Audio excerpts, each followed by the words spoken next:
کہ 10 سالہ country frame work معاہدے پر بات چیت کے لیے ورلڈ بینک کا وفد پاکستان آ گیا ہے۔ 17 سے 21 فروری تک ایگزیکٹو ڈائریکٹرز پر مشتمل وفد وزیر اعظم، وزیر خزانہ اور دیگر وزراء سے ملاقاتیں کرے گا۔ وزارت خزانہ حکام کے مطابق وفد خیبر پختونخوا، سندھ، پنجاب، بلوچستان کا دورہ کرے گا۔ یہ عالمی بینک کے ایگزیکٹو ڈائریکٹرز کا 20 سال بعد دورہ پاکستان ہوگا۔ عالمی بینک کے ایگزیکٹو ڈائریکٹرز کا دورہ پاکستان۔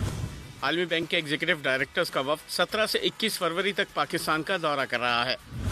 عالمی بینک کا وفد متعلقہ اسٹیک ہولڈرز، وفاقی اور صوبائی حکومتوں کے نمائندوں سے ملاقات کرے گا۔ وفد دورے کے دوران نجی شعبے کے اسٹیک ہولڈرز سے معیشت کی بہتری کے حوالے سے بات چیت کرے گا۔ سیاسی، سماجی اور گورننس لینڈسکیپ کے حوالے سے بھی نجی شعبے سے بات چیت ہوگی۔ وفاقی حکومت نے عالمی بینک وفد کے دورے سے متعلق صوبوں کو مراسلہ بھی لکھا۔ وفاقی حکومت نے صوبوں میں وفد کے دورے کے دوران فول پروف سیکیورٹی انتظامات کی بھی ہدایت کی۔ عالمی بینک کا وفد پاکستان کے country development partnership framework پر تفصیلی بات چیت کرے گا۔ عالمی بینک کا وفد 20 فروری کو کراچی کا دورہ بھی کرے گا۔ دورے کے دوران وزیر اعلیٰ سندھ اور اعلیٰ حکام سے ملاقاتیں کرے گا۔ دورے میں عالمی بینک کے وفد کو اسٹیٹ گیسٹ کا درجہ حاصل ہوگا۔